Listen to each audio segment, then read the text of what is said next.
Wow. King Jesus. Yeah. Woo-hoo! Great job. Yeah, you can clap for the bumper video. Good job, Kyle and team, design team. Good job, Joseph Ware. Hey, there he is. Right on. Yeah. Hey, if you're just joining us now, or even just this week, or you've been gone for a while, you picked a good time to be here, because we're just launching this new series called King Jesus. As you know, obviously we're headed into the Easter season, and I think most of us know what Easter's all about, and so it's only fitting that we talk about King Jesus. And so this series essentially is going to talk about Jesus we were just taking communion this morning, talking about the gift that we have of salvation through Jesus. But we want to more simply through this series, through the next few weeks, we want to break down the concept of the gospel, okay? If you've been in church once, twice, 3 times, 30 years, you've heard the term the gospel, I'm sure, multiple times. Anybody? Yeah. Okay, sweet. Good to know. So the gospel, we want to break it down, because here's the truth: is you've probably been going to church for a while, and you've probably heard this term thrown around a lot. But if I was to go up to you this morning and I was to say, "Hey, Josh Rankema, explain to me in 5 minutes what is the gospel," or if I was to just call anyone out, the truth is we would actually probably struggle to say, lay it out. The gospel is this. Yet that is the foundation of our faith and what we believe. And we claim to have, the best news around. The word gospel itself actually means good news. Comes from the Greek word euangelion. I'm really glad they translated that into English, because it's a lot easier to say. But it actually means good news. If we profess this good news, the gospel, then we should probably know what it means, what it is. So we kind of want to just break that down over the next few weeks for you. And I get the privilege this week of kind of dropping the hammer, actually. And so I'd just like to thank Pastor Ev for giving me this opportunity. I'm going to tackle one of the tough ones in dealing with the gospel, because here's the thing, like we said, the gospel is the good news, right? The good news. Well, what good news? Oh, well, the good news that you can be saved. Okay, sounds good. Sign me up. From what? What am I saved from? Well, you're saved from your sin and from God's wrath and from hell. And isn't that great? And right there is where we lose a lot of people. Because the truth of the matter is, in church nowadays, we don't actually really address that topic a whole lot. We actually avoid it like the plague most times. Unless you've come from, if you've been in church for any length of time, longer than 10 years, maybe you got saved in the 80s. Anyone? Anyone get saved in the 80s in the room? Okay, so you guys have heard hell preached. You guys have heard God's wrath preached, because back in the day, that's how we did it. That's how we scared people into believing in Jesus, right? It's like, you got to turn or burn, right? It's like we're selling fire insurance. It's like, hey, one day when you die, do you know where you're going? You need your insurance. Okay, you're good, right? And obviously, that's a little manipulative. And so we as a church we've kind of swung the other way on the pendulum, to the point where we don't really talk about hell. We don't really talk about God's wrath, the severity of God, this angry God that we read about a lot in the Bible. We kind of just avoid that. And like I say, we've swung so far to this way that we really only just talk about the New Testament God, right? The God of love and the God of grace and the God who makes me feel good, and I get the warm fuzzies when I think about him, and sometimes goosebumps, and it's fantastic, right? And we bake a cake of rainbows and butterflies, and we go for a little walk through the park with Jesus, right? And that is you laugh, but that's the God that we portray predominantly in the church nowadays. But if we want to represent God well, we actually need to face this other side of God. Because if you believe that the Word of God is truth, then you got to believe that God hasn't changed. And you got to believe that that side of God, that wrath, that anger that was poured out, that we see all over the New Testament, that's still a part of who our God is. So like I said, it's going to get a little heavy in here. So disclaimer is, like I said, this is a multiple week series. So my job today is not to paint you the whole story, okay? So what you need to do is we need to just all agree and commit right now that we're going to come to church for the next few weeks. Because if you leave this morning and you've only heard what I have to say, you're going to develop a really bad theology, a very works-based theology, and you're going to try to earn your way into the kingdom, and it's not going to work, okay? So let's just agree that we're going to commit to this, to King Jesus, okay? Because here's the thing, is that, like I said, in our concept of God, we fast forward to this New Testament picture of God. But when we represent God poorly by not acknowledging that other side, we actually, we're leaving out a part of who he is. This incredibly kind of dangerous side of God. You know, there's a lot of things in this world that are incredible things. Yet, there's this side of them that are incredibly dangerous. You know, y'all came here today, most of us probably came in some sort of automobile. And cars, trucks, you know, they're fantastic. These modern day modes of transportation. You think about how far we've come in a couple hundred years. It's fantastic. It's incredible. However, we know, man, cars can be incredibly dangerous, right? You know, maybe you were looking for a family activity this weekend and you took your kids to the swimming pool. The swimming pool is fun. I love the swimming pool. I love to go there. But if you don't know how to swim, you know, or just other circumstances can come up that make a swimming pool incredibly dangerous. Bernine and I, a couple years ago, we took up a new recreational activity, scuba diving. Any scuba divers in the room? Scuba diving, let me tell you what, you got to give it a try because it is incredible. It's super fun. There's like under the sea, there's this incredible, it's like that word association thing, right? Like you can't say a phrase. Yeah. Anyways, under the ocean, there's just this incredible other world, seriously, that God has created. And honestly, I feel like I've connected with God so many times just being in the ocean and seeing his creation under there. It's incredible. However, it's also incredibly dangerous. You know, you're actually breathing air underwater. That's crazy, right? And so if your air in your tank gets mixed improperly, that's really bad for you and could be fatal for you. And did you hear what I just said, that you have air on your back? You've got this compressed air in an explosive tank strapped to your back in the middle of the ocean. That thing blows, you're shark bait, right? Which leads me to another incredibly dangerous part of scuba diving. There's all sorts of marine life there that we are a little lower than on the food chain sometimes. You know, you got orcas, you got sharks, you got all this stuff. And it's not even the big things necessarily that you got to be worried about. You know, Bernine is deathly afraid of jellyfish. She watched this documentary a couple years ago where it's like, there's these little box jellyfish that you've heard about maybe. Man, you don't even really see them coming, and then they hit you, and bam, you're dead. It's crazy. And we've all seen that show, Finding Nemo. He's so cute and cuddly, and you just want to hug him and take him to bed with you. No, Nemo is evil. Let me tell you what.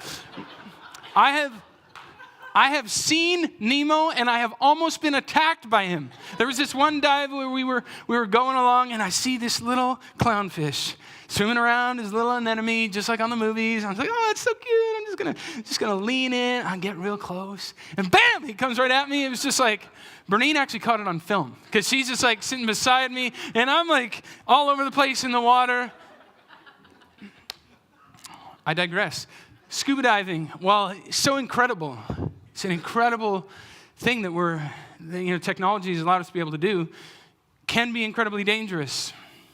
We talk about God, we sing about God all the time. We sing, how great is our God, all these things.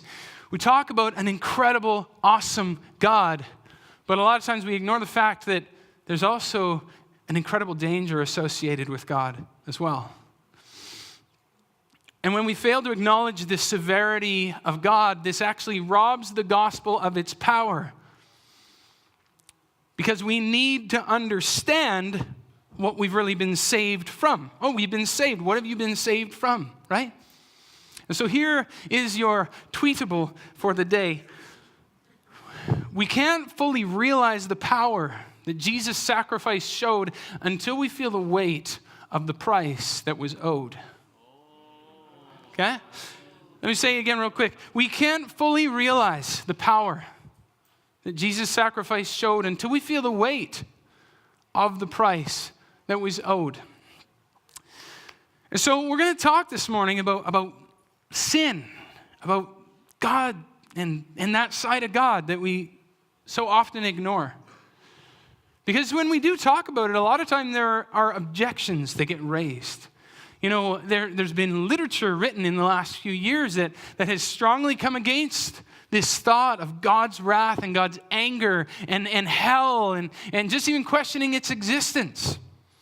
Because there's this concept, there's this question that comes up when it says, how could an all-loving God, you know, this God of love that we talk about, how in the world could this God condemn a people that he created, a people that he loves, to eternal punishment, to suffer wrath and destruction? How is that possible? And there's one problem with that. And we're going to dissect it a little bit here. There's this really common passage in the book of Romans that I want to reference right now. It's Romans 6:23, and it says this. It says, the wages of sin is death. And it goes on, yes, there's more to the verse, but I just want to camp right there for a moment. The wages of sin is death. Okay, you know how wages work, right? Like you go to a job, you do work, and you earn a wage. Right? Wages are something that you earn. It's like cause and effect. It's an effect of your work. You work, you earn a wage. So what happens when we sin? When we sin, we earn a wage too. Great. What is that wage? Death. Right? So when we say, well, how could an all-loving God do this to us? I find that to be just a tad spiritually ignorant of the fact that the reason that we incur the wrath of God is because of our own disobedience. Right? It's not a question of whether God loves his people or not. No. The question is, do God's people actually love him? Right? So Daniel, you can come on up here. I want to just kind of illustrate this point this morning for you. Because the truth is, God has shown time and time again that God is actually for us, that God is actually for his people, that he cares about us, and that he doesn't desire necessarily for us to perish. Okay, so imagine, if you will, these chairs. This chair right here, this is God. Okay, this chair right here is man and woman. That one's for Justin Trudeau. And so, yeah, thank you. So this is God, this is humanity. And so God creates humanity, and this was the original design. God desired for us to be with him, to be in communion face to face with him. But here's the thing. God gave us a choice whether we wanted to stay there or not. Right? God didn't want to create just a bunch of robots. Right? He didn't want us to be like, how great is our God? Sing with me. Like that's not how God works. He wanted us to have the choice. And so he gave us the choice. Hey, do you want to choose me or not? And we see through history, through the Old Testament, most of us have seen it at work in our own lives, that as we start this relationship with God, it's not long before we start to kind of get distracted. And then we get lured away and we start to pursue other things. And we turn aside, and we still have God in sight. He's still there. We still kind of have a relationship, but we're kind of doing these things over here. And we're kind of starting to turn away from him. And it doesn't take too long before we actually turn our lives completely away from God, facing the complete opposite direction where we are running away from God. Notice, God hasn't changed. He hasn't gone anywhere. It's us that have changed. And you see this in the Bible, you see this in the Old Testament where the people of God, the people of Israel, they're constantly struggling with this, where God will save them and then they turn away from God, and it gets them into a whole heap of trouble. And they cry out and they remember, oh yes, we're supposed to be following God. Let's turn back and follow God. And so they cry out, and sure enough, God is faithful to come around and to bail them out and to save them and restore how it was meant to be. Sure enough, the people of God get a little distracted. There's some hotties that they see from the other nations that they want to marry. There's some idols that they begin to follow. Before they know it, they're worshiping these other gods. They're committing all these crazy sins, committing adultery, all this stuff. And before they know it, they've turned their backs on God once again and getting themselves into a whole heap of trouble. You see that it's not God who does it. We undo ourselves. Thanks, Daniel. You can take those away. James chapter 1, he says it this way. He says, when anyone's being tempted, you shouldn't be like, oh, well, God's tempting me. God doesn't tempt people. You're tempted when you are lured away. Speaking of fish, when you're lured away by your own desires into temptation. And that temptation gives birth to sin, and sin, when fully grown, to death.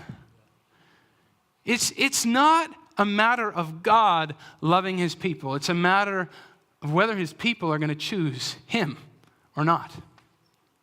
And then the other response we see when we face this concept of God, of God's wrath, of sin, of hell, of all this the dark side of the gospel, dun dun dun dun, dun, right?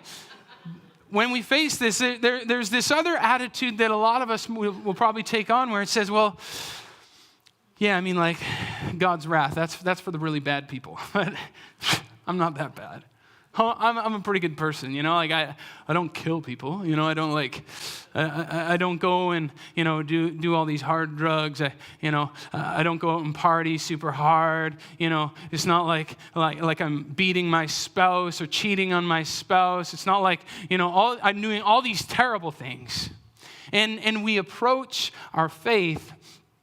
We make the mistake of evaluating our faith and our standing with God, kind of like how we evaluate ourselves in the school system, on a percentage basis. Well, I mean, I'm not 100%, right? Like, I'm not a nerd. I'm not 100% with my faith with God, but, you know, I'm a solid 70% for sure. I'm a 75%, maybe I'm an 80. Maybe if you're a really good Christian, you're like, I'm an honors student. I'm a 90 for sure.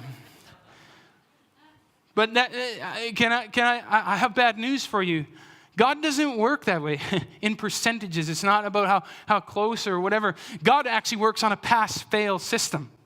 So it's pass-fail. You've either done it or you haven't. Jumping over to Romans 3:23, real simple. It says, all have sinned and fall short of the glory of God. So I hate to burst your bubble, but we've all failed. See, unfortunate truth. If you've sinned even once, you've failed. It's a pass-fail. Doesn't matter how good you think you are, we've all failed.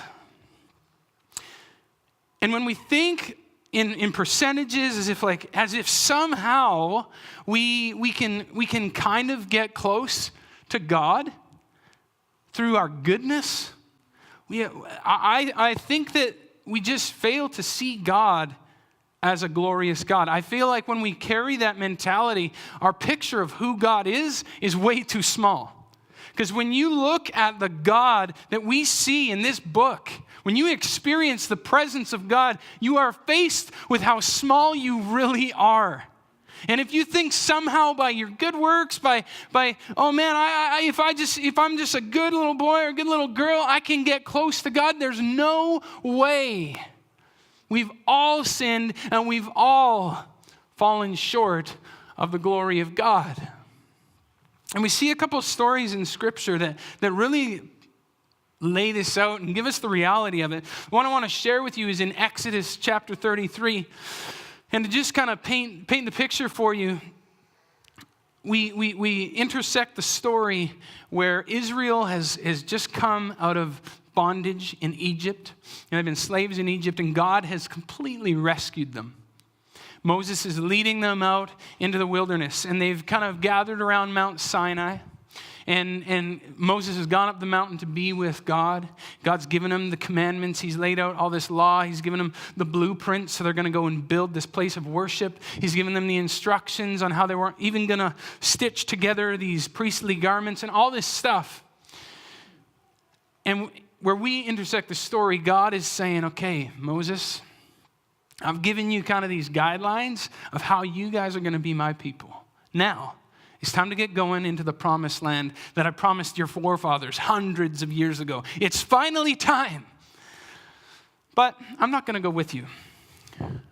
See, at this stage in the story, Israel has just recently been rescued from Egypt, but it hasn't taken them too long to start acting up, to start disobeying God.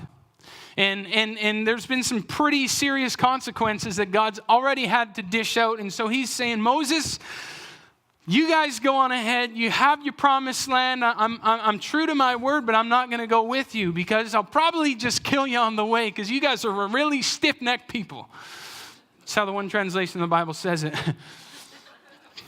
God's got some burns. But he says, God, I'm not going with you. I'll probably just kill you on the way. And Moses he's a brave man. He says, no, God, you can't do that. God, we're not going into the promised land unless you come with us. We can't do it without you. You have to come with us. So God says, okay, I'll come. I'll be your God. And Moses then says this in verse 18 of chapter 33. He says, please show me your glory. Like I said, Moses is brave. How many of us would have that persistence and that pursuit with God where we would say to God, God, I'm ready. Show me your glory.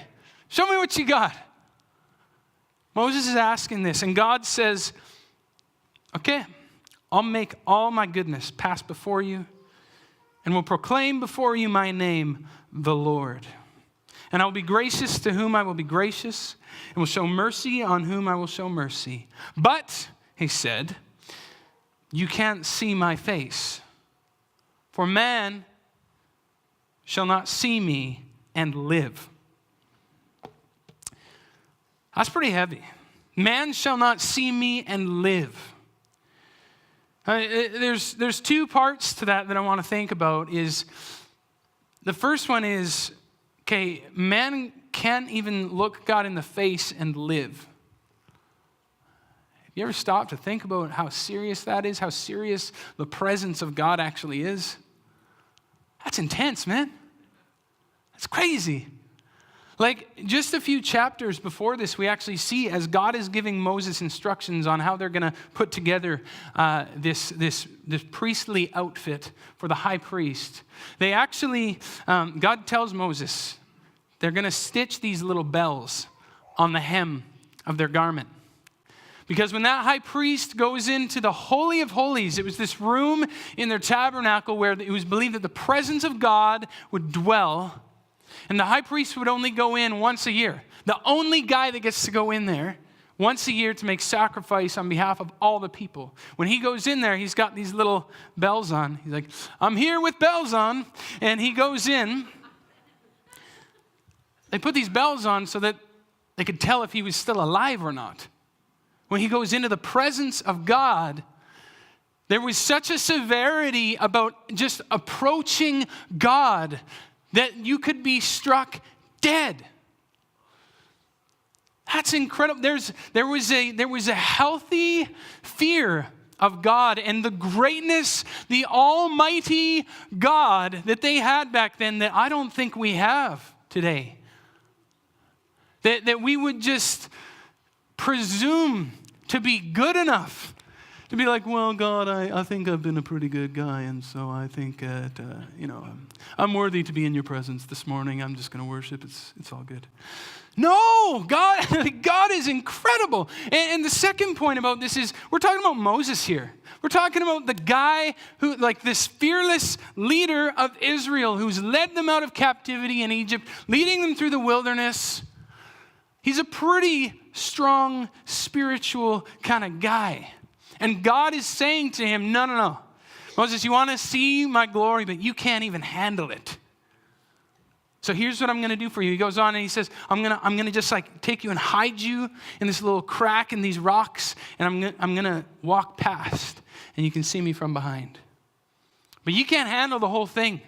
Moses, one of the fathers of our faith, he couldn't even handle it. I think, man, I'm no Moses. How would I be able to handle that? I think of even guys like the late Billy Graham. Billy Graham, a man who has influenced literally millions of people in his life of service to God. God says, no man, not even Billy Graham, can see my face and live. It doesn't matter how good you think you are. There's this enormity, this mighty God that we do not even comprehend how great he actually is. Who are we to even think we could be close to good enough to be with him? It's not possible. Reverend Billy Graham actually even said this, which goes along perfectly where we're at this morning. He said, only when we understand the holiness of God will we understand the depth of our sin. It's like that story in Isaiah 6 when Isaiah has this vision of God and just this huge vision where he sees God in this presence of God, and instantly, what does he say? He's like, oh my goodness, behold, I am a man of unclean lips. And Isaiah was a pretty godly guy too.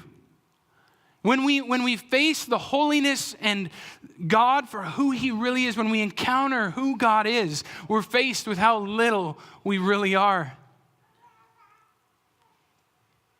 Worship team, you can come on up. And I don't know about you guys and girls in here today, but man, I feel like for me, even my picture of who God is way too small. We need a bigger picture of who God is. We're meant to be the reflection of God to this world. We're meant to paint this great picture of who God is to the people around us, in our workplaces, in our families, and everything. I feel like the painting that I've been trying to make I feel like I need a bigger canvas. Don't know about you.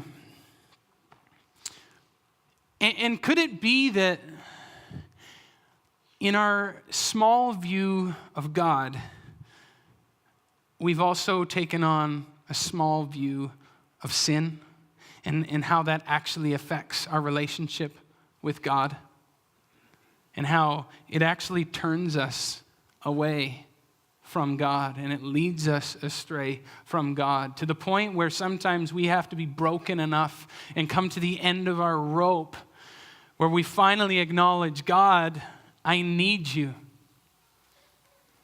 Maybe there's some of us in here this morning that are like that. You've come here today and you are on the end of your rope and you're saying, man, I've really messed this up. Again. For some of us, it's again. For the 10th time, for the 12th time, for the 100th time, I've messed things up again.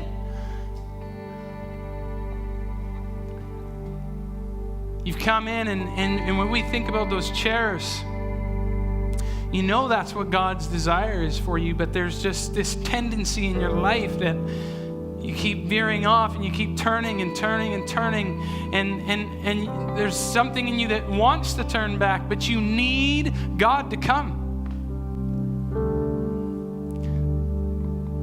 As we're going to hear in the coming weeks, that's the story of the gospel. That we've been saved from that struggle, that we've been saved from this wrath that we talk about. That's the gospel. And I'm not going to give it away too much because I want us for this week to reflect on our sin and what that does to our relationship with God. How our picture of God may be just a little small today, and how we've caused that to maybe just let sin be a small thing in our life, and we've let sin sit in the corner of our life for way too long and fester and stagnate to the point where it's really affecting our relationship with God. I want to give you an opportunity to respond to that this morning. And if we're being honest, all of us should probably put up our hand this morning, but we're going to just do it anyways. I want it to be a reflection of where your heart and the posture of your heart is at, where you come to the point this morning where you can just say, yeah, man, there's some stuff in my life that's caused me to turn away from God. Maybe there's some of you here this morning, you don't even really know God. But there's this sin in your life that you need to just confess and just say, yes, I have this stuff in my life. I need to get rid of it. I see how it's affecting my relationship with God. I see that I'm starting to once again see that God is way bigger than me and I need him. If that's you this morning, I just encourage you to put your hand up as an admission that, man, this is where I'm at. I'm just coming back. I need it. We need the good news of the gospel. You can put your hands down.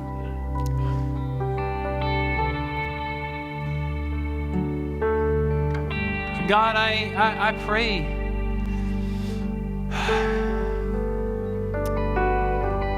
I pray that we would see you more clearly. I know that there's no way we can ever see you face to face. Maybe one day when we embrace in heaven. But God, for now, we just need to be as close to you as we can. We need to see you for all that you are. We need the bigger picture of who you are. And as we behold your holiness, as we behold your greatness, God, would it just expose all of the junk in our lives that needs to go? God, would we see the sin in our lives that's caused us to turn away from you? Would we cry out to you, God, and would we see that you have made a plan, that you are coming for us, you are coming to the rescue, you already did 2,000 years ago. We need to see you, God. We need you, God. Would you come, Lord Jesus? Just going to close this morning and sing that chorus that we ended on in the worship set. How great is our God. And I want us to sing this with new conviction. Beginning to recognize once again how great a God we really serve, how much we really need him. So would you join us? Would you stand? Would you sing? We're just going to close out this morning.